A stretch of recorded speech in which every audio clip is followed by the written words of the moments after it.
അവളൊരു ആൺകുട്ടിയെ പോലെ വീടിന് വേണ്ടി കഷ്ടപ്പെടുന്ന ആളാണ്. ചില സമയത്ത് ഈ ഫ്ലോറിലൊക്കെ ഇരുന്ന് ഇങ്ങനെ ഉറങ്ങും. ചിലപ്പോൾ അത് സീരിയലിൻ്റെ ഒരു ഷൂട്ട് കഴിഞ്ഞിട്ട് ബസ്സേ കയറി ഇവിടെ വന്ന് ഫ്ലോറിലൊക്കെ ഇരുന്ന് ഉറങ്ങും. ഇത് കഴിഞ്ഞിട്ട് അടുത്ത ഇനാഗ്രേഷൻ അങ്ങനെ ഹാർഡ് വർക്കിൻ്റെ ഒരു മഹാസംഭവമാണ്. ഇപ്പോൾ രേണുവിൻ്റെ കാര്യം തന്നെ എടുത്താൽ ആ കുട്ടിക്ക് കിട്ടിയ കമൻസുകൾ എന്താ നല്ലതാണോ? അദ്ദേഹത്തെ മഞ്ജു ചേച്ചി പോലും അവരെ സപ്പോർട്ട് ചെയ്തില്ലേ? അപ്പം അപ്പറഞ്ഞതിൽ കാര്യമൊന്നും. കാരണം എല്ലാരും പറഞ്ഞ അന്നും തങ്കച്ചനെയും പുള്ളിക്കാരത്ത് ഇതേപോലെയാ ചതിച്ചത്, അതേപോലെ അനീഷിനെയും അതുപോലെ ചതിക്കുന്നു എന്നൊരു കാര്യം പറയുന്നുണ്ട്. വേറെ കാര്യമുണ്ട്, ഞാനും ശ്രീവിദ്യയും കോംബോ പോലെ നമ്മളുണ്ടാക്കിയായിരുന്നു. പ്രേക്ഷകരിലേക്ക് എത്തുമ്പോൾ വേറൊരു ആർട്ടിസ്റ്റ് വന്നിട്ട് അവൻ നന്നായിട്ടൊരു സ്കോർ ചെയ്യുന്നുണ്ടെന്നുള്ള സംഭവം വന്നാൽ ജനം എടുക്കുന്ന സാധനം കൊടുക്കാനല്ലേ ഇരിക്കണേ. അപ്പം ജനം എടുത്ത സാധനം നമ്മളത് വർക്കൗട്ട് ചെയ്യുന്നു, അത് കൊടുക്കുന്നു എന്നുള്ളൂ. അല്ല എപ്പോഴെങ്കിലും പറഞ്ഞിട്ടുണ്ടോ അനുമോളോട് കുറച്ചൊക്കെ റിലാക്സ് ചെയ്ത് ചെയ്യും, ഇത്രയും സ്ട്രെസ് എടുക്കണോ എന്നൊക്കെ ചോദിച്ചിട്ടുണ്ടോ? തീർച്ചയായിട്ടും അവർക്ക് നല്ലൊരു ലക്ഷ്യബോധമുണ്ട്, വ്യക്തമായിട്ട ഒരു ലക്ഷ്യമുണ്ട് അവർക്ക്. അത് അവളത് നേടിയിരിക്കും എന്നാണ് എൻ്റെ ഒരു വിശ്വാസം. ഇഞ്ചി മൈ മീൽ പാർട്ട്ണർ.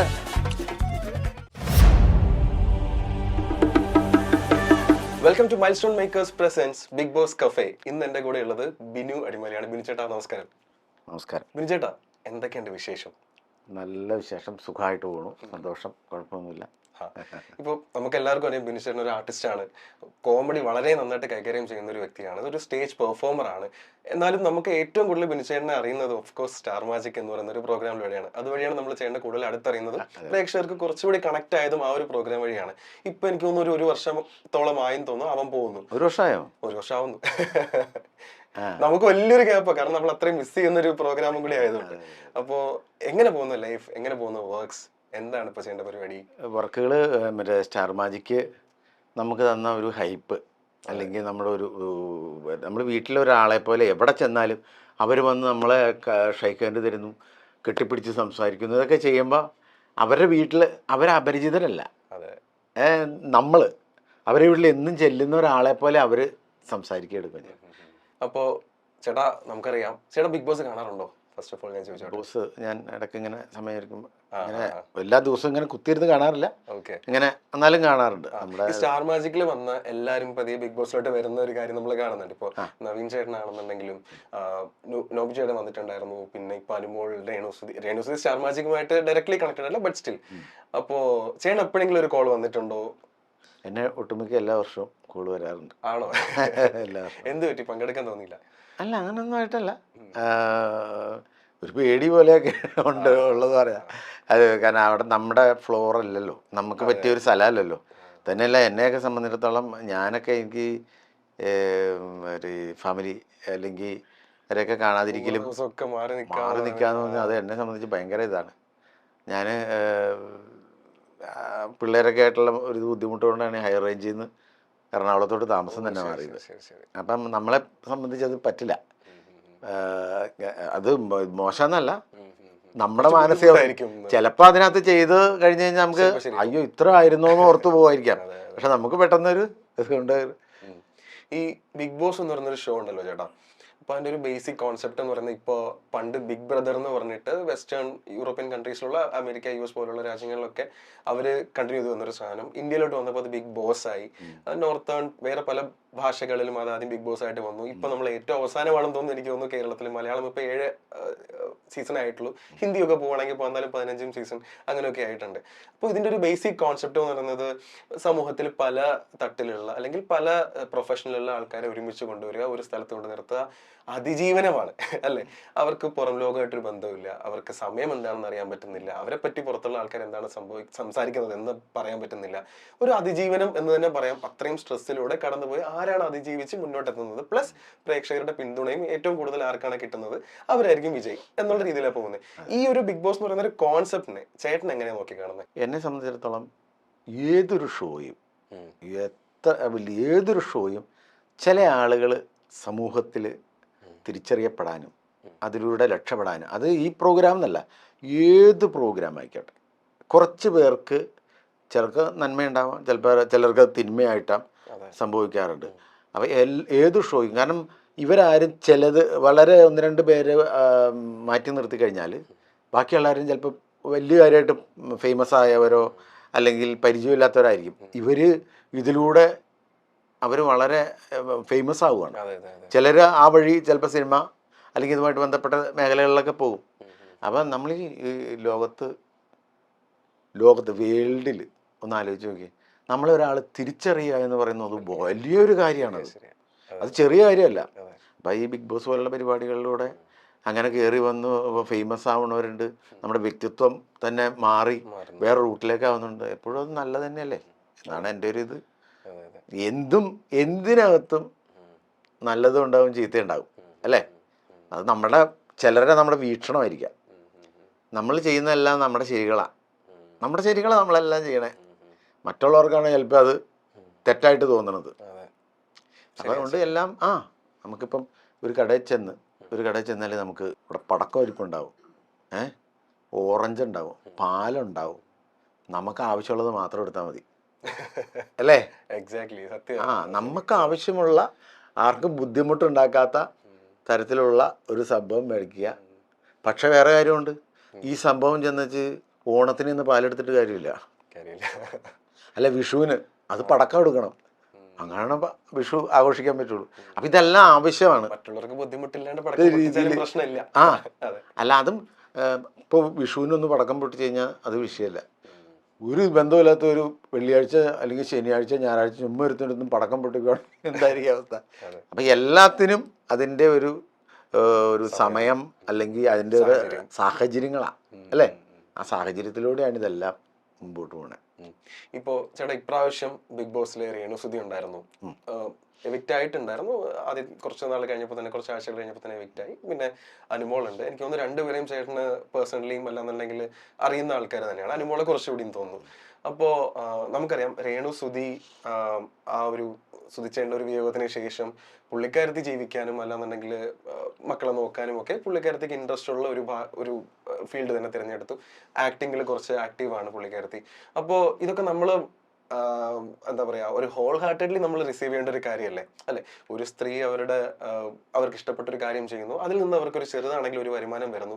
ഇത്രത്തോളം ഒരു സൈബർ അറ്റാക്ക്, ഒരു പക്ഷേ ഈ സൈബർ അറ്റാക്ക് ആയിരിക്കാം പുള്ളിക്കാരത്തെ കുറച്ചുകൂടി ഫേമസ് ആക്കിയെന്നും എനിക്ക് തോന്നുന്നു. ഒരു സൈബർ ബുള്ളിയും കുറച്ചുകൂടി ഫേമസ് ആക്കി, അങ്ങനെയാണ് പുള്ളിക്കാരത്തി നമ്മുടെ ബിഗ് ബോസിൽ വരുന്നത്.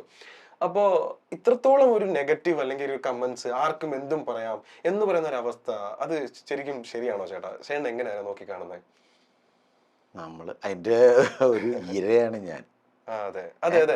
അത് മീഡിയയിലുള്ള എല്ലാരെയും ആർക്കും എന്തും പറയാവുന്ന ഒരു അവസ്ഥയാണ്. അത് നമ്മളൊരു കാര്യം, ഞാൻ ആദ്യം തന്നെ പറഞ്ഞൊരു കാര്യം, നമ്മളിപ്പോൾ ഒരു കുട്ടിയെ വളർത്തുക, എത്രത്തോളം നന്നായിട്ട് വളർത്താനല്ലേ നമ്മൾ നോക്കുകയുള്ളൂ. എത്ര കഷ്ടപ്പെട്ടിട്ടായിരിക്കും. ചിലപ്പോൾ അത് മറ്റുള്ളവർക്ക് അത് ഇഷ്ടമാവണമെന്നില്ല. അപ്പോൾ ഒരിക്കലും നമ്മളൊരാളെ, എൻ്റെ ഒരു കാഴ്ചപ്പാടിൽ നമ്മൾ നെഗറ്റീവ് പറയാതിരിക്കുക. കാരണം ആ നെഗറ്റീവ് കേൾക്കുമ്പോൾ അത് വിഷമം കൊള്ളുന്നത് ആ വ്യക്തി മാത്രമല്ല, അവന് മക്കളുണ്ടാവും, ഭാര്യ, ചേട്ടനനിയന്മാർ, അവരുടെ ബന്ധുക്കൾ, ഇവരെല്ലാവരും ഒന്നും അറിയാതെ ഒരു മകനെ പറ്റി അല്ലെങ്കിൽ ഇവരെ പറ്റി കേൾക്കുക. അതിൽ ചിലപ്പോൾ ഒരു സത്യം ഉണ്ടാവില്ല. ഒരിക്കലും അങ്ങനെ പറയാൻ പാടില്ലല്ലോ. പാവം, അതുങ്ങൾ എന്ത് തെറ്റ് ചെയ്തു, ശരിയല്ലേ. അപ്പം അങ്ങനെ പറയാൻ പാടാന്നാണ് എൻ്റെ ഒരു പേഴ്സണലായിട്ടുള്ള അഭിപ്രായം. നല്ല നാളെ ഫേമസ് ആകുമോ ആകാതിരിക്കുമോ എന്നുള്ള, അതിലുപരി നമ്മൾ ഫേമസ് ആവണേ, നമ്മൾ ഭയങ്കര ഒരു മോശക്കാരനായിട്ട് നമ്മൾ ഫേമസ് ആയിട്ട് എന്ത് കാര്യം അല്ലേ. നമ്മൾ ഈ സമൂഹത്തിൽ നമ്മൾ ഏറ്റവും നല്ല രീതിയിൽ പോകാനല്ലേ നമ്മൾ ആഗ്രഹിക്കുകയുള്ളൂ. അപ്പം അത് നമ്മൾ മനസ്സിൽ ചിന്തിക്കാത്ത കാര്യങ്ങൾ പോലും പുറത്തു വരിക എന്നൊക്കെ പറഞ്ഞു കഴിഞ്ഞാൽ അത് തിരുത്താൻ നോക്കിയാൽ പോലും നമുക്ക് സാധിക്കില്ല. അത് തിരുത്തിയൊന്നിരിക്കട്ടെ, അത് കേൾക്കാനും കൂടെ ആളും ഇല്ല. അപ്പം അങ്ങനെയൊക്കെ ഓരോ സാഹചര്യങ്ങളൊക്കെയാണ്. അങ്ങനെയൊന്നും ആരെയും വിഷമിപ്പിക്കാതിരിക്കുകയാണ് എൻ്റെ ഒരു കാഴ്ചപ്പാട്. കാരണം ആ വിഷമം അനുഭവിച്ചിട്ടുള്ള. ചേട്ടൻ എങ്ങനെയായിരുന്നു അതൊക്കെ ഹാൻഡിൽ ചെയ്തത്? എനിക്ക് എന്നെ സംബന്ധിച്ചിടത്തോളം ഞാനൊക്കെ ഭയങ്കരമായിട്ട് ഡെസ്പാവണ ആളാണ്. എന്തെങ്കിലും എനിക്ക് ചെറിയ ചെറിയ കാര്യങ്ങൾ എനിക്ക് ഫീലാവും, ഭയങ്കരമായിട്ട് ഫീലാവും. കാരണം നമ്മളൊരു വാക്ക് നോട്ടം കണ്ട അങ്ങനെ ഏതെങ്കിലും സ്ഥലത്ത് ഒരു പ്രോഗ്രാമിന് ചെല്ലുകയാണെങ്കിൽ പോലും നമ്മൾക്ക് എത്ര പേർക്ക് നമ്മൾ പ്രോഗ്രാമിലൂടെ നമ്മൾ ശമ്പളം കൊടുക്കുന്നു. ഞാനൊക്കെ ഷോ ചെയ്യുമ്പോൾ പോലും കൂട്ടുകാർ പ്രോഗ്രാം പിടിക്കുമ്പോൾ പോലും ഞാൻ ഒരു എനിക്ക് ഇത്ര റേറ്റ് കിട്ടിയാലേ ഞാൻ വരൂ, അങ്ങനെയൊന്നും പറയുമൊന്നുമില്ല. എന്നെ സംബന്ധിച്ചിടത്തോളം എനിക്കിപ്പോൾ ചാനലിൽ ഷൂട്ടുണ്ട്, അതിനോടനുസരിച്ച് വല്ല ഇനോഗ്രേഷൻ ഉണ്ട്, ചിലപ്പോൾ ഗൾഫ് ട്രിപ്പ് ഉണ്ട്, ചിലപ്പോൾ കുറച്ച് സിനിമയുണ്ട്. അപ്പോൾ ഇങ്ങനെ എല്ലാം വരുമ്പം എൻ്റെ കൂടെ പ്രോഗ്രാം ചെയ്യണ കൂട്ടുകാർ അവർ ഷോ എടുക്കുമ്പോൾ ഞാൻ പറയും, റേറ്റിൻ്റെ പേരിൽ ഒരു പരിപാടി പോകരുത്. പൈസയ്ക്ക് അപ്പുറത്ത്, കാശുകാരനെന്നല്ല പറഞ്ഞേ, പൈസയ്ക്ക് അപ്പുറത്ത് നമ്മളൊരു ദിവസം വീട്ടിലിരുന്നാൽ നമ്മുടെ കൂട്ടുകാരുമായിട്ട് പുറത്ത് ഒരു പ്രോഗ്രാമിന് ചെല്ലുന്നു, നമ്മൾ സ്റ്റേജിലേക്ക് വരുമ്പം ഒരു സന്തോഷം, ഒരു ആരവം, പ്രോഗ്രാം കഴിഞ്ഞ് നമ്മൾ ഫോട്ടോ എടുക്കുന്നു, പിന്നെ നമ്മൾ ഇഷ്ടപ്പെട്ട കൂട്ടുകാരുടെ കൂടെ ആ ഒരു ഉറക്കം ഒളിച്ച് വന്നൊരു ചായ കുടിക്കുന്നു. ഈ സംഭവം, ഈ ഫീല് നമുക്ക് വീട്ടിൽ നിന്ന് കിട്ടില്ല. അത് പൈസയ്ക്ക് അപ്പുറമുള്ള കാര്യമാണ്. നമ്മുടെ മനസ്സിൽ പൈസയ്ക്കപ്പുറം ഒരു മാനസിക സന്തോഷം കൂടെ ഉണ്ടല്ലോ. ആ സന്തോഷമാണ് നമുക്ക് ഏറ്റവും വലുത്. നമ്മളിപ്പോൾ ഒരു സ്ഥലത്തൊരു പ്രോഗ്രാം കാശ് ഒരുപാട് കിട്ടി, അതെന്തെങ്കിലും ഒരു മോശമായി കഴിഞ്ഞാൽ നമുക്ക് ആ കാശ് കിട്ടിയോണ്ട് നമുക്ക് ഒരു സന്തോഷം. സാമ്പത്തികത്തെക്കുറിച്ച് ചിന്തിക്കാത്തവന് ഇത് വിഷയമല്ല, അത് വേറെ കാര്യമുണ്ട്. പക്ഷെ നമ്മളിലൊന്നും അങ്ങനെ ചിന്തിച്ച് പോണ ആളുകളല്ല. നല്ലൊരു സന്തോഷമായിരിക്കണം അല്ലേ. അപ്പോൾ ഒരു എൻ്റെയൊക്കെ ഒരു കാഴ്ചപ്പാട്, ഇപ്പോൾ ഒരു ആളുകൾ പ്രോഗ്രാമിന് നമ്മൾ വിളിച്ചു കഴിഞ്ഞാൽ എനിക്ക് ആ പ്രോഗ്രാം കഴിയുന്നത് വരെ ആ കമ്മിറ്റിക്കാരെക്കാളും ടെൻഷനാണ്. ഇത് എത്രത്തോളം വിജയിപ്പിക്കണം, അത്രത്തോളം വിജയിപ്പിച്ച് അവർക്ക് ഏൽപ്പിച്ചിട്ട് നന്നായിരുന്നു കേട്ടോ എന്ന് കേൾക്കുന്ന ഒരു വാക്കില്ലേ, ആ വാക്ക് കേൾക്കുമ്പോൾ കിട്ടണ ഒരു സന്തോഷമാണ് യഥാർത്ഥ ഒരു കലാകാരന് കിട്ടണേ. അതുകൊണ്ടല്ലേ ഈ നമ്മളൊക്കെ ഈ സൈക്കിളത്തിനൊന്നും പറഞ്ഞ പരിപാടികളൊക്കെ ഓർക്കണ്ട, കണ്ടുണ്ട്. അത് നിങ്ങൾക്ക് കോടികളൊന്നും കിട്ടിയിട്ടായിരിക്കില്ല. നമ്മുടെ നാട്ടിൽ ഗ്രാമങ്ങളിലൊക്കെ എന്നുവെച്ച് ഇങ്ങനെയൊക്കെ ചെയ്യും. അതൊരു കലയോടുള്ള ഒരു താല്പര്യമാണ്. ചിലപ്പോൾ അവർ വീടും വിട്ട് മക്കൾ വേറെ സ്ഥലത്തായിരിക്കും, അവർ ഓരോ സ്ഥലങ്ങളിലും ഇങ്ങനെ പോവല്ലേ എന്ന് പറഞ്ഞാൽ ഒരു തൃപ്തിയാണ് എല്ലാത്തിനും. അപ്പോൾ നിങ്ങളിത് ചെയ്യുന്നു, ഇതിൽ നിന്ന് കിട്ടുന്നൊരു പോസിറ്റീവ് ഒരു എനർജി അല്ലെങ്കിൽ കൊള്ള എന്ന് പറഞ്ഞാൽ കിട്ടുന്ന ഒരു സംഭവമല്ലേ. ഞാൻ അതിനെ അങ്ങനെ നോക്കി കാണുന്ന ആളാണ്. അപ്പൊ എല്ലാവർക്കും ഇഷ്ടപ്പെട്ടത് തന്നെ ചെയ്യാൻ പറ്റട്ടെ അല്ലേ, അങ്ങനെ മതി. എന്തിന് ചേട്ടാ, ഇപ്പോ അനുമോൾ ബിഗ് ബോസിൽ പോയി. ഇപ്പൊ നമ്മള് Bigg Boss season 7 Malayalam season 7 നമ്മൾ എടുക്കുകയാണെന്നുണ്ടെങ്കിൽ സ്റ്റാർട്ടിങ് തൊട്ട് അതിന്റെ ഒരു ഫസ്റ്റ് വീക്ക് തൊട്ട് ഇപ്പോൾ ഇനിയൊരു 4-5 ദിവസം ബിഗ് ബോസിന്റെ ഫിനാലെ ഇപ്പോൾ വരുവാണ്. നമുക്ക് ഏതാനും ദിവസങ്ങൾക്കകം നമുക്ക് മനസ്സിലാവും ആരാണ് ബിഗ് ബോസ് കപ്പ് ഉയർത്താൻ പോകുന്നതെന്നുള്ളത് അല്ലെ. അപ്പോ ഈ ഇത്രയും ആഴ്ചകളിലും ആ ബിഗ് ബോസിനകത്ത് എന്തൊരു വിഷയം നടന്നാലും അതിന്റെ ഒരു അറ്റത്ത് അനുമോൾ ഉണ്ടാവും. അനുമോൾ ആയിരുന്നു അതിന്റെ ഒരു മെയിൻ കണ്ടന്റ്. അനുമോൾ എന്ത് ചെയ്തു, അനുമോൾ എന്ത് പറഞ്ഞു, അനുമോളുടെ ഒരു ജേണി ഉണ്ട്. ഒരു ഫസ്റ്റ് വീക്ക് തൊട്ട് ഈ ഒരു ലാസ്റ്റ് വീക്ക് വരെ എത്തി നിൽക്കുമ്പോൾ അനുമോളുടെ ഒരു ജേണിയും ഉണ്ട്. ഇതിനെ സപ്പോർട്ട് ചെയ്ത് പുറത്ത് ഒരു വിഭാഗം ആൾക്കാരുണ്ടാവും, അതേപോലെ തന്നെ ഒരു നെഗറ്റീവ് പറയുന്ന ഒരു വിഭാഗം ആൾക്കാരും ഉണ്ടാവും. അപ്പോൾ ബിഗ് ബോസിലൂടെ നമുക്ക് അനുമോളെ അറിയാം, അല്ലാന്നുണ്ടെങ്കിൽ സ്റ്റാർ മാജിക്കിലൂടെ നമുക്ക് അനുമോളെ അറിയാം. ഇതിനപ്പുറത്തേക്ക് ചേട്ടൻ അറിയുന്ന അനുമോൾ ആരാണ്? ഞാൻ അറിയുന്ന അനുമോൾ എന്ന് പറഞ്ഞാൽ ഞങ്ങളൊരു 7 വർഷം എടുത്തിട്ട് ഞങ്ങളുടെ പരിചയം. അവളൊരു ആൺകുട്ടിയെ പോലെ വീടിന് വേണ്ടി കഷ്ടപ്പെടുന്ന ആളാണ്. അവളുടെ വീട് നോക്കണ അവളാണ്. അത് ഈ ഇവിടുത്തെ ഷൂട്ട് കഴിഞ്ഞ് ഇവിടെ ചില സമയത്ത് ഈ ഫ്ലോറിലൊക്കെ ഇരുന്ന് ഇങ്ങനെ ഉറങ്ങും. ചിലപ്പോൾ അത് സീരിയലിൻ്റെ ഒരു ഷൂട്ട് കഴിഞ്ഞിട്ട് ബസ്സേ കയറി വന്ന് ഇവിടെ വന്ന് ഫ്ലോറിലൊക്കെ ഇരുന്ന് ഉറങ്ങും. ഇത് കഴിഞ്ഞിട്ട് അടുത്ത ഇനാഗ്രേഷൻ, അത് കഴിഞ്ഞിട്ട് അത് അങ്ങനെ ഹാർഡ് വർക്കിൻ്റെ ഒരു മഹാസംഭവമാണ് ഈ അനുമോൾ. പേഴ്സണലി പറഞ്ഞു കഴിഞ്ഞാൽ അതുകൊണ്ട് ഒരു പരാതിയും അവൾക്ക് അങ്ങനെയില്ല. ഇപ്പം നമ്മളിതൊക്കെ നമുക്കിതൊക്കെ അറിയാവുന്നതുകൊണ്ട് വളരെ നല്ല രീതിയിൽ തന്നെ നമ്മളവിടെ സപ്പോർട്ട് ചെയ്യാറുണ്ട്. അവളോട് ഞങ്ങളൊക്കെ എപ്പോഴും പറയാറുള്ള ഒരു പെങ്കൊച്ചുങ്ങൾ നിന്നെയൊക്കെ കണ്ടുപിടിക്കണം എന്നൊക്കെ ഞാൻ പറഞ്ഞു. അപ്പം നമ്മൾ ഈ കാണുമ്പോൾ എല്ലാവരും ഭയങ്കര ഡ്രസ്സൊക്കെ ഇട്ട് ഗെറ്റപ്പിൽ സെറ്റപ്പിലൊക്കെ വന്ന് നിൽക്കുകയാണ്. ഈ നിൽക്കുന്ന എല്ലാവരുടെ ഉള്ളിലൊരു തേങ്ങലുണ്ട്. നമ്മൾ ഈ പുറമേ നിന്ന് നോക്കിയിട്ട് കുറ്റം പറയണതല്ല അതിൻ്റെ സംഭവം. സത്യം.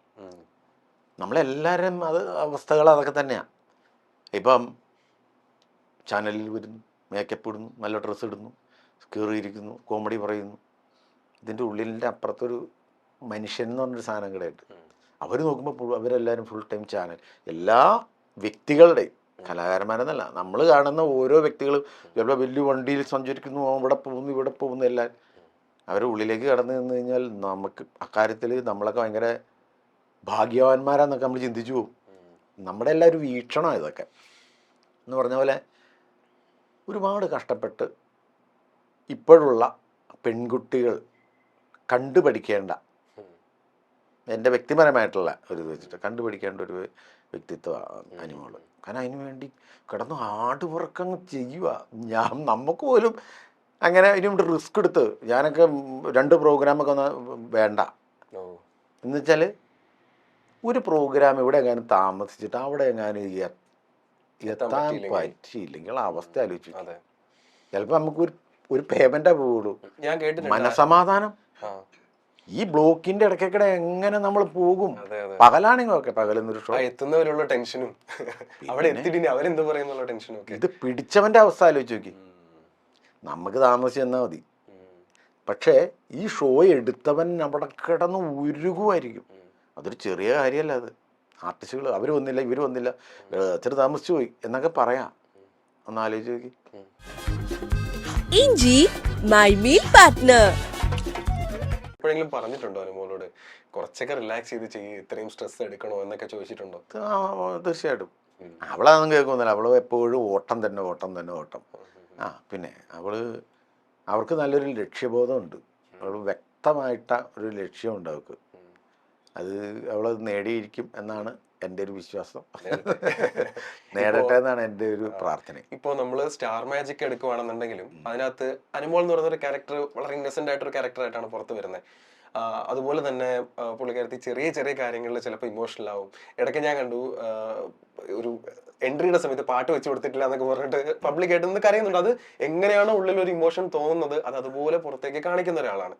ഇത് ശരിക്കും ഷോ ഡിമാൻഡ് ചെയ്തൊരു ഫോർമാറ്റ് ആണോ അതോ ശരിക്കും അനുമോൾ അങ്ങനെ ഒരു ആളാണോ? റിയൽ ലൈഫിൽ അവളൊരു അങ്ങനെ പ്രത്യേകിച്ച് ഒരു കളിച്ച് ചിരിച്ച് പോണ ഒരു പ്രകൃതം പെട്ടെന്ന് ഫീൽ ചെയ്യും, പെട്ടെന്ന് കരയും. അവളെപ്പറ്റി ചുമ്മാ പറഞ്ഞാലും അവൾ ചിലപ്പോൾ കരയും. അങ്ങനത്തെ ഒരു പ്രകൃതമാണ്. അത് ഈ ഫീല് കൂടുതലുള്ളവർക്ക് അതിൻ്റെ ഏതെങ്കിലും തരത്തിലുള്ളൊരു സാഹചര്യത്തിൽ കൂടെ കടന്നു വയ്ക്കുമ്പോൾ മറ്റു പല കാര്യങ്ങളും ഉള്ളിലേക്ക് കയറി വരും. ഈ കാരണം കൊണ്ടായിരിക്കില്ല അത് കൂടുതൽ കരയണം. അപ്പം നമ്മളൊരു മരണ വീട്ടിൽ ചെന്ന് നമ്മുടെ ഏറ്റവും അടുത്ത ഒരാൾ മരിച്ചു പോയതിൻ്റെ ഫീല് വന്നിട്ടായിരിക്കും നമ്മൾ ഈ കരയണേ. നമ്മൾ ചിലപ്പോൾ ആ വ്യക്തിനെ കണ്ടിട്ടായിരിക്കില്ല കരയണേ. ഇത് വരുമ്പോൾ അത് കണക്ട് ചെയ്ത് വരും. ഈ എല്ലാ ആളുകളും ഈ ദേഷ്യപ്പെടുന്നത് വരെ അതായിരിക്കും. നമ്മളിപ്പോൾ ദേഷ്യപ്പെട്ട് ഇപ്പോൾ ഒരാൾ വീട്ടിൽ നിന്ന് ദേഷ്യപ്പെട്ടിറങ്ങി റോട്ടിൽ വണ്ടി ഓടിച്ച് പോകുന്ന സമയത്ത് ഒരുത്തം വട്ടം ചാടിക്കഴിഞ്ഞാൽ ഇതും കൂടി അവിടെ തീർക്കും, ഇല്ലെങ്കിൽ ഇതും കൂടെ ഓഫീസിൽ ചെന്ന് തീർക്കും. ചിലപ്പോൾ തീർക്കണമല്ല, ഇത് ഓൾറെഡി റെഡി ആയിട്ട് നിൽക്കുക, അതിന് ആരെങ്കിലും വന്നൊന്ന് പെട്ടാൽ മതി അല്ലേ? അതേപോലെ ഓരോ അങ്ങനെ ഓൾറെഡി പിന്നെ ബേസിക്കായിട്ട് എല്ലാവരും തന്നെ ടെൻഷൻ, പേടി ഇതൊക്കെ ഉണ്ട്. ചേട്ടാ ശ്രദ്ധിച്ചിട്ടുണ്ടോന്ന് അറിയില്ല, ഇപ്പോൾ ബിഗ് ബോസിൽ ചില കണ്ടസ്റ്റൻസ്, ഞാൻ പേര് പറയുന്നില്ല, ചില കണ്ടസ്റ്റൻസ് പറയുന്നുണ്ട് അനുമോൾ ഈ പറയുന്നതൊന്നും ശരിയല്ല. അതായത് അനുമോൾക്ക് ശരിക്കും പറഞ്ഞു കഴിഞ്ഞാൽ ഈ പറയുന്ന പ്രാരാബ്ദം കാര്യങ്ങളൊന്നും ഇല്ല. ഇപ്പൊ 2 ദിവസം മുന്നേ ഒരു ആളുടെ വായിൽ നിന്ന് വന്ന കാര്യമാണ്, പ്രാരബ്ധം കാര്യങ്ങളൊന്നും ഇല്ല, ഈ പറഞ്ഞ പോലെ ഫിനാൻസിലൊന്നും അല്ല വണ്ടി എടുത്തേക്കുന്നത്, അത്രയും കാശില്ലാത്ത ഒരു കുടുംബത്തിലൊന്നും അല്ല, അവൾക്ക് ലോൺ ഉണ്ട് അതുണ്ടെന്നൊക്കെ പറയുന്നതൊക്കെ ചുമ്മാതാ എന്നൊക്കെ പറയുന്നുണ്ട്. ചേട്ടന് അറിയുന്ന സത്യം എന്താണ് അതിൽ? അവള് കഷ്ടപ്പെട്ട് ഓടി നടന്ന് ചില്ലറ എന്തെങ്കിലും ഉണ്ടെങ്കിൽ, അഥവാ അങ്ങനത്തെ പൈസ ഉണ്ടെങ്കിൽ അവൾ കഷ്ടപ്പെട്ട് ഓടി നടന്ന് ഒരു പൈസ പോലും കളയാനോ ഒരു സമയം പോലും കളയാനോ അവൾ തയ്യാറായിട്ടൊന്നുമില്ല. ഇനി തന്നെയല്ല, അതങ്ങനെ പേഴ്സണലി നമുക്ക് ആരെയും അറിയില്ല. നമ്മൾ കാര്യം ഇവർ ഇത്ര ആത്മബന്ധം ഉണ്ടേ പോലും അവരെ പേഴ്സണലിലേക്ക് ഇപ്പം നീയൊക്കെ എന്തോരം ഫണ്ട് നിങ്ങൾക്ക് നമുക്ക് ചോദിക്കാൻ പറ്റുമോ?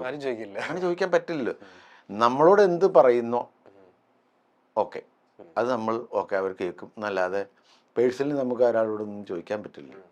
പിന്നെ അവൾ ഓരോ ഈ എന്തെങ്കിലും കൂട്ടിവെക്കും, പൈസ ഒന്നും ചെലവാക്കൂല. ലക്ഷ്മി നക്ഷത്രം പറഞ്ഞിട്ടുണ്ട്, ചായ പോലും ഒരാൾക്ക് വാങ്ങിച്ചു കൊടുക്കണമെന്നുണ്ടെങ്കിൽ അനുമോളൊന്ന് ആലോചിക്കും എന്ന് പറഞ്ഞിട്ടുണ്ട്. ശരിയാണ്, കാരണം അത്രയും സൂക്ഷിച്ചാണ് പുള്ളിക്കാരത്തി കാശ് ചെലവ്. ഉദാഹരണം പോലെ പറഞ്ഞായിരിക്കും, അങ്ങനെ ഉദാഹരണം പോലെ പറഞ്ഞായിരിക്കും. അല്ല ലക്ഷ്മി കളിയായിട്ട് പറഞ്ഞതാ. കളിയായിട്ട് അത്രയും കാശ് സൂക്ഷിച്ചു വെക്കുന്ന ഒരാളാണ്, വേണമല്ലോ.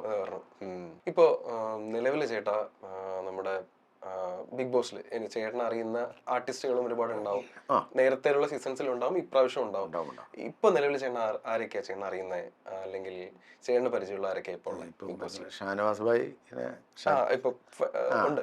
ഇപ്പം നിൽക്കുന്ന ആള് പോയവരിപ്പോൾ ജിഷിനെ അറിയാം, അങ്ങനെ ഒരുപാട് പേര് അറിയാം. പിന്നെ രേണു ഉണ്ട്. ഇപ്പം നമുക്ക് പറയണത് ഷാനവാസ് ഭായും മറ്റേ അനുമോളും അല്ലേ. ഇപ്പോൾ ബിഗ് ബോസിനെ പറ്റി സംസാരിക്കുമ്പോഴേ ചേട്ടാ, പുറത്ത് ഏറ്റവും കൂടുതൽ കേൾക്കുന്ന വേറൊരു കാര്യമാണ്, ബിഗ് ബോസിൽ പോകുന്ന കണ്ടസ്റ്റൻസ് PR ഉപയോഗിക്കുന്നുണ്ട്. PR എന്ന് പറയുന്നത് ഒരു മോശമായിട്ടുള്ള കാര്യമൊന്നുമല്ല. കാര്യം നമ്മൾ ചെയ്യുന്ന ഒരു വർക്ക് 4 പേരിൽ എത്തിക്കുക എന്നുള്ളതാണ് PR-ന്റെ ജോലി. അതിപ്പോൾ അതിനകത്ത് വന്ന 99.9% കണ്ടസ്റ്റൻസും PR യൂസ് ചെയ്യുന്ന ആൾക്കാരാണ്. പക്ഷേ പുറത്ത് വരുന്ന വാർത്തകൾ അല്ലാന്നുണ്ടെങ്കിൽ പുറത്ത് വരുന്ന സംസാരങ്ങൾ, അല്ലെങ്കിൽ അതിനകത്തുള്ള ആൾക്കാർ തന്നെ കൂടുതലും സംസാരിക്കുന്നത് അനുമോള് കഴിവിന്റെ ബലത്തിലല്ല ഇവിടെ നിൽക്കുന്നത്, PR-ന്റെ ബലത്തിലാണ് നിൽക്കുന്നത്, കഴിവ് താഴെയാണ്, PR ആണ് മേളിൽ നിൽക്കുന്നത് എന്ന് പറയുന്ന കുറെ സ്റ്റേറ്റ്മെന്റ്സും കമന്റ്സും ഒക്കെ വരുന്നുണ്ട്. പക്ഷെ എങ്കിലും അനുമോളെ സപ്പോർട്ട് ചെയ്യുന്ന ഒരു മെജോറിറ്റി ഓഫ് ആൾക്കാരുണ്ട്. കാരണം വർഷങ്ങളായിട്ട് അനുമോളെ കണ്ടുവരുന്ന, അനുമോള് ചെയ്തു വരുന്ന കാണുന്ന, അനുമോൾ എത്ര നല്ല ആർട്ടിസ്റ്റ് ആണ് എന്നറിയുന്ന ഒരു വിഭാഗം ആൾക്കാരുമുണ്ട്. ചെയ്യേണ്ട അഭിപ്രായത്തിൽ ശരിക്കും PR കൊണ്ട് മാത്രം അതിനകത്ത് ഒരാൾക്ക് നിൽക്കാൻ പറ്റൂ? അനുമോളുടെ കേസ് എടുക്കുവാണെങ്കിൽ തന്നെ എങ്ങനെയായിരിക്കും ചേട്ടൻ അതിനെപ്പറ്റി ചെയ്യേണ്ട ഒരു ടേക്ക് എന്തായിരിക്കും? സ്റ്റാർ മാജിക് എന്ന് പറഞ്ഞ ഒരു പരിപാടി, അതിൽ ഏറ്റവും കൂടുതൽ ആളുകൾ നോക്കിക്കണ്ടുകൊണ്ടിരുന്ന 2 വ്യക്തികളാണ് തങ്കച്ചനും അനുമോളും തങ്കച്ചനും. അപ്പം ആ പ്രോഗ്രാം, അപ്പം ഞാൻ മറ്റേ ഈ പ്രോഗ്രാം അത്രയ്ക്ക് ജനം എടുത്തൊരു ഷോയാണ്. ഇപ്പോഴും എന്താ നിങ്ങൾ ഒരു റീസ്റ്റാർട്ട് ചെയ്യാത്തതെന്നൊക്കെ ചോദിച്ചു. അതാ നമ്മൾ പറയും ഇത്രയും നാളായില്ലെന്ന് നമുക്ക് തോന്നുന്നത് അതുകൊണ്ടാണ്. പിന്നെ നമ്മൾ ഒരു സ്ഥലത്ത് ചെന്ന് കഴിയുമ്പോൾ ആദ്യം നമ്മൾ വന്ന് പരിചയപ്പെട്ട് കഴിഞ്ഞതിന് ശേഷം തങ്കച്ചനെ അനുവിനെയൊക്കെ നിങ്ങളിങ്ങനെ കളിയാക്കണം ശരിയല്ല കേട്ടോ എന്നൊക്കെ പറഞ്ഞിട്ടൊക്കെ ഓരോ കമൻസ് ഒക്കെ പറയുമ്പോൾ അപ്പം അവർ ഈ ഓഡിയൻസിൻ്റെ മനസ്സിൽ ഇവരൊക്കെ എത്രത്തോളം ഉണ്ട്, അങ്ങനെ കയറി നിൽക്കുന്നവരുടെ ഉള്ളിൽ ഇവരെപ്പോഴും ഉള്ളതാ. അതിപ്പോൾ എനിക്ക് PR വർക്കിനെ കുറിച്ച് എനിക്ക് ആധികാരികമായിട്ട് പറയാൻ അറിയില്ല. അപ്പോൾ അത് അങ്ങനെയാണെന്ന് എനിക്ക് തോന്നുന്നില്ല എന്നാണ് എൻ്റെ ഒരു വിശ്വാസം.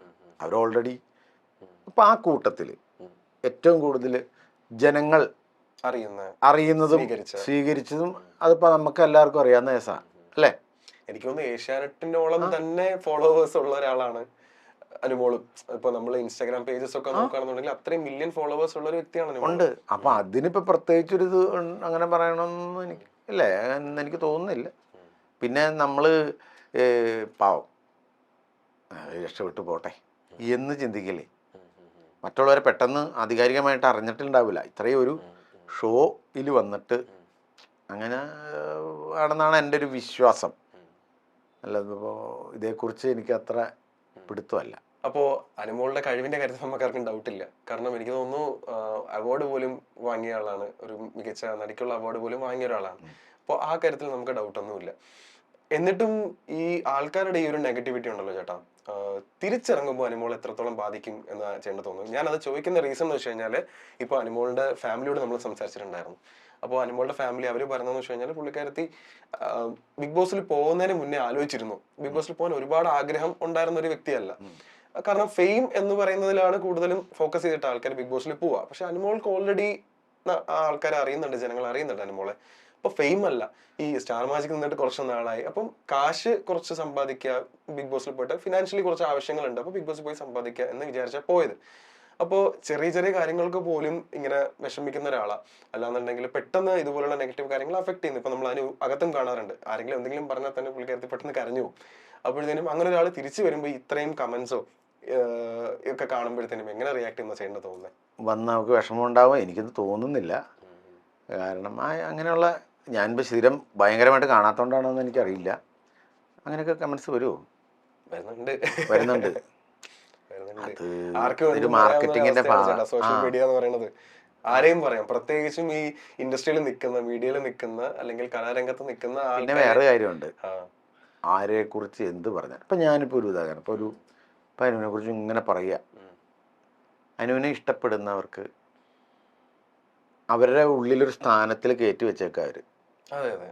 അവളൊരു പാവം കുട്ടിയാണ്, അവള് ഓടി നടന്നു ഇതൊക്കെ കാണിക്കുന്നു, ഇതിൻ്റെ ഉപജീവനം എന്ന് പറഞ്ഞാൽ വലിയൊരു ടാസ്ക്കാണ് കിടക്കുന്നത്. പറയുന്നത് വേറെ, പ്രേക്ഷകർ വേറെ, അങ്ങനെ ഒരു സാധനം ഉണ്ട് ഇല്ലേ? അതുണ്ട്. ഇപ്പൊ എഴുതി വിടുന്നതൊക്കെ അതൊക്കെ ഒരു മാർക്കറ്റിങ്ങിന്റെ ഇത് ഭാഗമായിരിക്കും. എഴുതി വിടാത്ത ഒരു വിഭാഗം ആൾക്കാരുണ്ട്, സോഷ്യൽ മീഡിയയിൽ പോയി കമന്റ് ചെയ്യാത്ത ആൾക്കാരുണ്ട്. അവര് ഒരു മെജോറിറ്റി ഓഫ് ആൾക്കാരാണ്. എനിക്ക് തോന്നുന്നു ഒരു 20-30% ആൾക്കാരാണ് ഈ സോഷ്യൽ മീഡിയ താഴെ വന്ന് ചീത്ത പറയുന്നതും പ്രശ്നം ഉണ്ടാക്കുന്നതും ഒക്കെ. അത് ചെയ്യാത്തൊരു 70% ആൾക്കാരുണ്ട്. അതുകൊണ്ടല്ലേ നമ്മളിപ്പോഴും ഓരോ സ്ഥലത്ത് ഇനോഗ്രേഷൻ വിളിക്കുമ്പോഴും അല്ലെങ്കിൽ നമ്മളെ വിളിക്കുന്നത് എന്തുകൊണ്ടാ? അതെ, ഈ പറയുന്നത് എഴുതുന്നതുമായ കാര്യങ്ങളല്ല മറ്റുള്ളവരുടെ മനസ്സിൽ. നമുക്ക് വേറൊരു സ്ഥാനം ഉള്ളതുകൊണ്ടല്ലേ നമ്മളിന്ന് അരി മേടിച്ച് പോണേ, ഇല്ലേ? ലാലേട്ടനെ വരെ പറയുന്നുണ്ട്, നടന വിസ്മയമാണ് അദ്ദേഹം, ഇല്ലേ? അദ്ദേഹത്തിൻ്റെ സിനിമകൾ ഇറങ്ങുന്നു, ഭയങ്കരമായിട്ട് വിജയിക്കല്ലേ.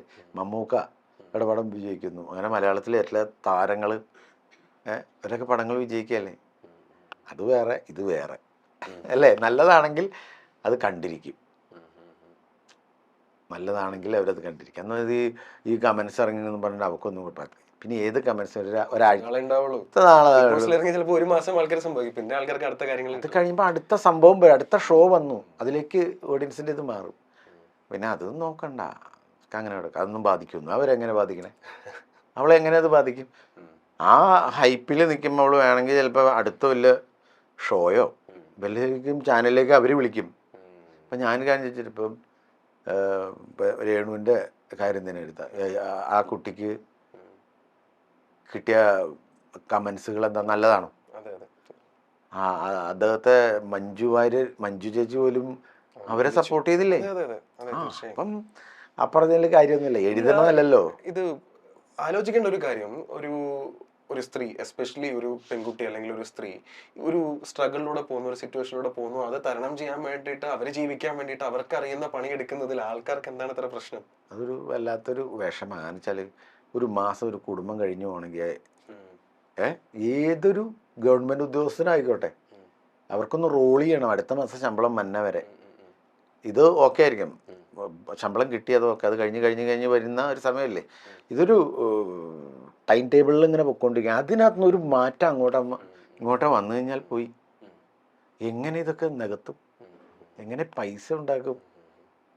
മനസ്സിലായോ ഞാൻ പറഞ്ഞത്? എൻ്റെ ഒരു കാഴ്ചപ്പാടെന്ന് വെച്ചാൽ, ഞാൻ ഏതെങ്കിലും കൂട്ടുകാർ ഒരു വീട് വെച്ചാൽ ഞാൻ അപ്പോൾ വിളിക്കും. എന്നെ ഹൗസ് വാമിങ്ങിന് വിളിച്ചാലും വിളിച്ചില്ലെങ്കിലും ഞാൻ വിളിക്കും. ചിലപ്പോൾ വിട്ടുപോയതുകൊണ്ടായിരിക്കും. എടാ, ഒരു മനുഷ്യൻ്റെ ജീവിതത്തിൽ ഏറ്റവും വലിയ സംഭവമാണ് ഒരു വീട്, ഒരു പാർപ്പിടം. അത് നമ്മൾ സ്വന്തമായിട്ട് അച്ഛൻ്റെ വീതം കിട്ടിയിട്ട് മേടിക്കണമല്ല, അല്ലെങ്കിൽ നമുക്കിടെ വീതം കിട്ടി മേടിക്കണമല്ല. അല്ലാതെ നമ്മളൊന്ന് ആലോചിക്കേ, വീട് വെച്ചിട്ടുണ്ടോ? ഉണ്ട്. എന്തായിരിക്കാം മനസ്സിൽ ആ വീട് വെച്ച പാല് കാച്ചുമ്പോൾ ഉണ്ടായ ആ മാനസിക സന്തോഷം? നമ്മുടെ ഒരു അച്ചീവ്മെൻ്റാണത്.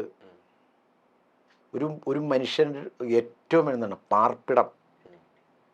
നമുക്ക് നിൽക്കാനുള്ള സ്ഥലം വേണം, പിന്നെ ഫാമിലി ഒക്കെ അവരേറ്റവും നന്നായിട്ട് കൊണ്ട് നടക്കുമ്പോൾ കിട്ടുന്ന നമുക്കുള്ളൊരു സന്തോഷം. നമ്മളൊരു കഷ്ടപ്പെട്ട് കടവും വിലയൊക്കെ മേടിച്ചൊരു വീട് വെച്ച് സമൂഹത്തിൽ പാല് കാച്ചി 4 പേരെ വിളിച്ചവർക്കിച്ചിരി ഭക്ഷണമൊക്കെ കൊടുത്ത് ആ വീട്ടിൽ താമസിക്കുമ്പോൾ അതിന് വേറെ ആൾ കുറ്റം പറഞ്ഞാൽ എങ്ങനെ ഇരിക്കും? അതുപോലെയാണ് ഇപ്പോൾ പറഞ്ഞുകൊണ്ടിരിക്കുന്നത്. അല്ല, ഒന്നാലോചിക്കുന്നത് ഒരാൾക്കുടെ കഷ്ടപ്പാടാണ്. ആരും 10 രൂപ ഒന്ന് സഹായിക്കൂ? ഇല്ല. അപ്പം അതുകൊണ്ട് ഞാനൊക്കെ ഈ എന്തെങ്കിലും അതിലൊരു വണ്ടി മേടിക്കുക, അല്ലെങ്കിൽ ഞാൻ കൂട്ടുകാർ വണ്ടി മേടിക്കുകയോ വീടൊക്കെ ഞാൻ അങ്ങോട്ട് വിളിച്ച് അത് അഭിനന്ദിക്കും. ആ കൊടുക്കുമ്പോൾ കിട്ടുന്ന ഒരു മനസ്സിലൊരു സന്തോഷമുണ്ട്. അതിനുവേണ്ടി അത് ഞാൻ ചെയ്യും. ഇവിടെ സ്കിറ്റ്, നല്ല സ്കിറ്റുകളൊക്കെ മനോരമയിലും ഫ്ലവേഴ്സിലൊക്കെ പുതിയ ആളുകൾ ചെയ്യുമ്പോൾ ഞാൻ 50 തപ്പിയെടുത്ത് വിളിക്കും. അപ്പം അവർക്ക് കിട്ടുന്ന ഒരു സന്തോഷമില്ലേ, അത് കിട്ടുമ്പോൾ അത് കണ്ടെന്ന് ആസ്വദിക്കുക. അതൊരു വലിയ സന്തോഷം. അത് അവർക്കും നമുക്കും. നമുക്ക് നമ്മൾ പരിചയമില്ലാത്ത സുഹൃത്താണ്, അവിടെ ഒരു സുഹൃത്ത് ബന്ധം വരും. അതുപോലെ ഒരു സംഭവം ചെയ്തിട്ട് വിജയിച്ചു എന്ന് പറയുമ്പോൾ കിട്ടുന്ന ഒരു സന്തോഷം, ആ ഒരു സന്തോഷം അവർക്ക്, നമുക്കൊരു സന്തോഷം. നേരത്തെ പറഞ്ഞല്ലോ ചേട്ടാ, സ്റ്റാർ മാജിക്കിൽ ഇപ്പോൾ തങ്കച്ചൻ, അനുമോൾ എന്ന് പറയുന്ന അവരാണ് ഏറ്റവും കൂടുതൽ ശ്രദ്ധ ആകർഷിച്ചത്, അല്ലെങ്കിൽ ജനങ്ങൾ ഏറ്റവും കൂടുതൽ ശ്രദ്ധിച്ചതും സ്നേഹിച്ചതും ഒക്കെ അവരെയാണ്. ഇപ്പോൾ ചേട്ടൻ ശ്രദ്ധിച്ചിട്ടുണ്ടോ എന്നറിയില്ല, ഇപ്പോൾ ഒരാഴ്ചയായിട്ട് ബിഗ് ബോസിൽ ഒരു മെയിൻ കണ്ടന്റ് എന്ന് പറയുന്നത്, അതിനകത്ത് ഒരു കണ്ടസ്റ്റന്റ്, അനീഷ് എന്ന് പറയുന്ന ഒരു കണ്ടസ്റ്റന്റ് അനുമോളിനോടുള്ള ഒരു ഇഷ്ടം തുറന്നു പറഞ്ഞു. അത് ലാലേട്ടൻ പോലും വന്ന അതിന്റെ വീക്കെൻഡ് എപ്പിസോഡിൽ അതിനെപ്പറ്റി ഓപ്പൺ ആയിട്ട് ഡിസ്കസ് ചെയ്തിട്ടുണ്ടായിരുന്നു. അപ്പോൾ അനുമോള് പറഞ്ഞു ഇല്ല, എനിക്ക് ജ്യേഷ്ഠന്റെ സ്ഥാനത്താണ് ഞാൻ കണ്ടിട്ടുള്ളത്. അപ്പം ഒരാളൊരു ഇഷ്ടം പറഞ്ഞത് പുള്ളിക്കാരൻ നല്ല രീതിയിലാണ് റിസീവ് ചെയ്തത്. അതായത് ഒരാളൊരു ഇഷ്ടം പറയുന്നത് തെറ്റല്ല, വർഷങ്ങൾക്ക് ശേഷമാണ് ഒരാൾ എൻ്റെ അടുത്തൊരു ഇഷ്ടം പറയുന്നത്, എനിക്ക് അതിൽ കേട്ടപ്പോൾ സന്തോഷവും ചമ്മലും നാണവും ഒക്കെ ഒരേപോലെ തോന്നി, പക്ഷെ ചേട്ടാ ഞാൻ ആ രീതിയിൽ കണ്ടിട്ടില്ല എന്ന് പറഞ്ഞിട്ട് വളരെ മാന്യമായിട്ട് വളരെ സൗമ്യമായിട്ട് പുള്ളിക്കാരത്തി അതിനെ ഇല്ല ചേട്ടാ അത് വിട്ടേക്കെന്ന് പറഞ്ഞു. അവർ തമ്മിൽ ഇത് സംസാരിച്ച് വളരെയധികം സോൾവ് ആക്കി. പക്ഷേ സോഷ്യൽ മീഡിയ ഇതിനെ കണക്ട് ചെയ്യുന്നത് പഴയ ഒരു കാര്യമായിട്ടാണ്. അത് പണ്ടേ അനുമോൾ ഇങ്ങനെ ആയിരുന്നു, തങ്കച്ചൻ ചേട്ടനെ ഇതേപോലെ പുള്ളിക്കാരത്തി പറ്റിച്ചതാ എന്ന് പറഞ്ഞൊരു സാധനം. ശരിക്കും അത് ഷോയ്ക്ക് വേണ്ടി ചെയ്ത ഒരു സ്ക്രിപ്റ്റ് ആയിരുന്നില്ലേ? അത് ഷോ ഡിമാൻഡ് ചെയ്തിട്ട് ചെയ്ത ഒരു കാര്യമല്ലായിരുന്നു? അപ്പൊ ചേട്ടൻ അതിനെ പറ്റി ഒന്ന് ഡീറ്റെയിൽ ആയിട്ട് പറയാം, ഒന്ന് ക്ലാരിഫൈ ചെയ്യാൻ വേണ്ടി ചോദിക്കുക. കാരണം എല്ലാവരും പറഞ്ഞത് അന്നും തങ്കച്ചനെയും പുള്ളിക്കാരത്തി ഇതേപോലെയാണ് ചതിച്ചത്, അതേപോലെ അനീഷിനെയും അതുപോലെ ചതിക്കുന്നു എന്നൊരു കാര്യം പറയുന്നുണ്ട്. അതുകൊണ്ട് ചോദിച്ചാൽ. അല്ല അങ്ങനെ ഒരു സംഭവം എനിക്ക് തോന്നിയിട്ടില്ല. ഞങ്ങൾ ഇത്രയും വർഷം ഞങ്ങൾ കൂടാതെ ആണല്ല. നമുക്കിപ്പം പ്ലാൻ ചെയ്ത് അങ്ങനെ പ്ലാൻ ചെയ്യുകയാണെങ്കിൽ 7 വർഷം കൊണ്ട് അവരുടെ കല്യാണം കഴിയണ്ടേ? പിന്നെ അത് ഷോയ്ക്ക് വേറെ കാര്യമുണ്ട്. ഞാനും ശ്രീവിദ്യയും കോംബോ പോലെ നമ്മളുണ്ടാക്കിയായിരുന്നു. അല്ല, ചില കൂട്ടുകെട്ടുകൾ നല്ലതായിട്ട് അത് അതിന്റെ കണ്ടന്റ് അതിന്റെ സംഭവം എന്ന് വെച്ച് കഴിഞ്ഞാൽ ഇവരുടെ ആ സംഭവങ്ങൾ വർക്കൗട്ട് ആവുന്നുണ്ട്. പ്രേക്ഷകർ നമ്മളിപ്പോൾ ഒരു സീരിയൽ പുതിയത് എഴുതി അല്ലെങ്കിൽ ഷൂട്ട് ചെയ്ത് പ്രേക്ഷകരിലേക്ക് എത്തുമ്പോൾ വേറൊരു ആർട്ടിസ്റ്റ് വന്നിട്ട് അവൻ നന്നായിട്ടൊരു സ്കോർ ചെയ്യുന്നുണ്ടെന്നുള്ള സംഭവം വന്നാൽ ഈ സംഭവം ഇത് കൊള്ളാലോ, ഇത് ജനം എടുത്തല്ലോ, ജനം എടുക്കുന്ന സാധനം കൊടുക്കാനല്ലേ ഇരിക്കണേ. അപ്പം ജനം എടുത്ത സാധനം നമ്മളത് വർക്കൗട്ട് ചെയ്യുന്നു, അത് കൊടുക്കുന്നു എന്നുള്ളൂ, അല്ലാതെ വേറെ സംഭവങ്ങൾ ഒന്നുമില്ല. അപ്പോൾ ശ്രീവിദ്യയും ഞാനും ഉള്ളൊരു തമാശകളും കോമ്പവും ഞങ്ങളെന്താ കോമ്പോ, ഞാൻ കല്യാണം കഴിച്ച പിള്ളേരല്ല, അവർ അങ്ങനെയൊന്നും ചിന്തിച്ചിട്ടില്ല. നമ്മൾ പിന്നെ ഇവരൊക്കെ ആയിട്ടങ്ങ് കുറേ നാളം കഴിയുമ്പോൾ ഇവരൊക്കെ ആയിട്ടങ്ങ് നമ്മുടെ വീട്ടിലെ ഒരാളുകളെ പോലെ അങ്ങ് ആയിപ്പോവും. അത് ചെറിയ കാര്യമല്ല അത്. ഓക്കെ, ഇപ്പൊ നമ്മൾ പറഞ്ഞ പോലെ, നമ്മൾ ആഗ്രഹിക്കുന്ന പോലെ അനുമോള് കപ്പടിച്ച് തിരിച്ചു വരിക എന്ന് ഇരിക്കട്ടെ, അങ്ങനെ തന്നെ നടക്കട്ടെ. ചേട്ടന്റെ ചേട്ടൻ എങ്ങനെയായിരിക്കും അനുമോളോട് റിയാക്ട് ചെയ്യുക, അല്ലെങ്കിൽ അനുമോൾ വിളിച്ചിട്ട് എങ്ങനെയായിരിക്കും ചേട്ടൻ്റെ ഒരു സന്തോഷ പ്രകടനം? അത് അവള് ഏറ്റവും സന്തോഷമുള്ള രീതിയിൽ ഞങ്ങൾ ചിലപ്പോൾ എല്ലാവരും കൂടെ ട്രീറ്റ് കൊടുക്കുമായിരിക്കും എന്നാണ് നമ്മുടെ മനസ്സിൽ. സ്റ്റാർ മാജിക്കിൽ എല്ലാവരും എന്നാണ് എൻ്റെ ഇപ്പം ഞാൻ ഇപ്പം മനസ്സിൽ ഓർത്ത് പറഞ്ഞതാണ് കേട്ടോ. ഉണ്ടാവണം ആയിരിക്കും ഏറ്റവും നല്ലൊരു. പിന്നെ എല്ലാം ദൈവത്തിൻ്റെ കയ്യിലായിരിക്കില്ല. ഇതിനകത്ത് വേറെ കാര്യം എന്ന് വെച്ചാൽ ബിഗ് ബോസ് പോലുള്ള ഒരു പരിപാടിയിൽ പങ്കെടുക്കാൻ കിട്ടുക എന്ന് തന്നെ ഒരു ഭാഗ്യം. അത് കഴിഞ്ഞതിന് ശേഷം ഈ ഫൈനലിൽ ലാസ്റ്റ് ദിവസം വരെ നിൽക്കാൻ പറ്റുന്നു, അതൊരു വേറൊരു ഭാഗ്യം. അത് ചെറിയ കാര്യമല്ല. അത് ലോകമെമ്പാടുമുള്ള മലയാളികൾ ഉറ്റുനോക്കിക്കൊണ്ടിരിക്കുക. ഓരോ ദിവസം ചെല്ലുന്തോറും ഇത് കണ്ടുകൊണ്ടിരിക്കുക. വേണ്ട, ഇത് എന്ത് പരിപാടി, അതാണ് ഇതൊക്കെ പറയുമെങ്കിലും വൈകുന്നേരം ആകുമ്പോൾ വന്നിച്ച് ഓപ്പൺ ചെയ്തിരുന്ന് കാണുക. നമ്മളറിയാതെ ഇത് മനസ്സിൽ കയറി സംഭവം. അവിടെ ഈ എത്തിയത് തന്നെ ഭാഗ്യമല്ലേ. പിന്നെ അത് കിട്ടട്ടെ എന്ന് നമ്മൾ പ്രാർത്ഥിക്കുന്നു. കിട്ടിക്കഴിഞ്ഞാൽ ഏറ്റവും കൂടുതൽ ഇപ്പം നമ്മൾ ആ കൂട്ടത്തിൽ ആർക്ക് കിട്ടണേക്കാൾ കൂടുതൽ സന്തോഷം നമുക്ക് അനുമോൾക്ക് കിട്ടുമ്പോഴായിരിക്കും അല്ലേ. നമ്മളത് നല്ല രീതിയിൽ തന്നെ എൻജോയ് ചെയ്യും, നല്ല രീതിയിൽ തന്നെ അത് ആഘോഷിക്കും എന്നാണ് മനസ്സിലെ ആഗ്രഹം.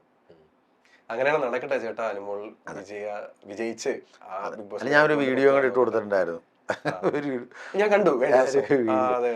നമ്മുടെ എല്ലാം നമ്മുടെ സുഹൃത്തുക്കളാണ് എങ്കിലും നമ്മുടെ അനിമോൾക്ക് ഇപ്പം നമ്മളെ വീട്ടിൽ ഒരു പെൺകുട്ടിയുണ്ട്, ഒരു ചേച്ചിയിൽ അനിയത്തിയുണ്ട്, ചേച്ചി ആയിക്കോട്ടെ. നമ്മളിപ്പോൾ വീട്ടിലേക്ക് അച്ഛൻ കയറി വരുമ്പോൾ അമ്മ ഭക്ഷണം കഴിച്ചോടി, അച്ഛൻ്റെ കാര്യം രണ്ടാമത് ചോദിക്കുള്ളൂ, മോളെന്തി. അപ്പം അത്രയ്ക്ക് നമ്മളൊരു കെയർ കൊടുക്കും എന്ന് പറഞ്ഞ പോലെ അവള് അങ്ങനെ ഒന്ന് ആവാൻ രക്ഷപ്പെടാൻ നമ്മൾ ആഗ്രഹിക്കുന്നുണ്ട്. അങ്ങനെ സംഭവിക്കട്ടെ. അങ്ങനെ തന്നെ സംഭവിക്കട്ടെ ചേട്ടാ. കപ്പുമായിട്ട് വരുമ്പോൾ ഈ പറഞ്ഞ പോലെ എല്ലാവർക്കും സന്തോഷം കിട്ടട്ടെ. അവളുടെ തിരക്കും ടെൻഷനും എല്ലാം കഴിയുമ്പോൾ ഞങ്ങളൊരു ട്രീറ്റ് കൊടുക്കും. അടിപൊളി.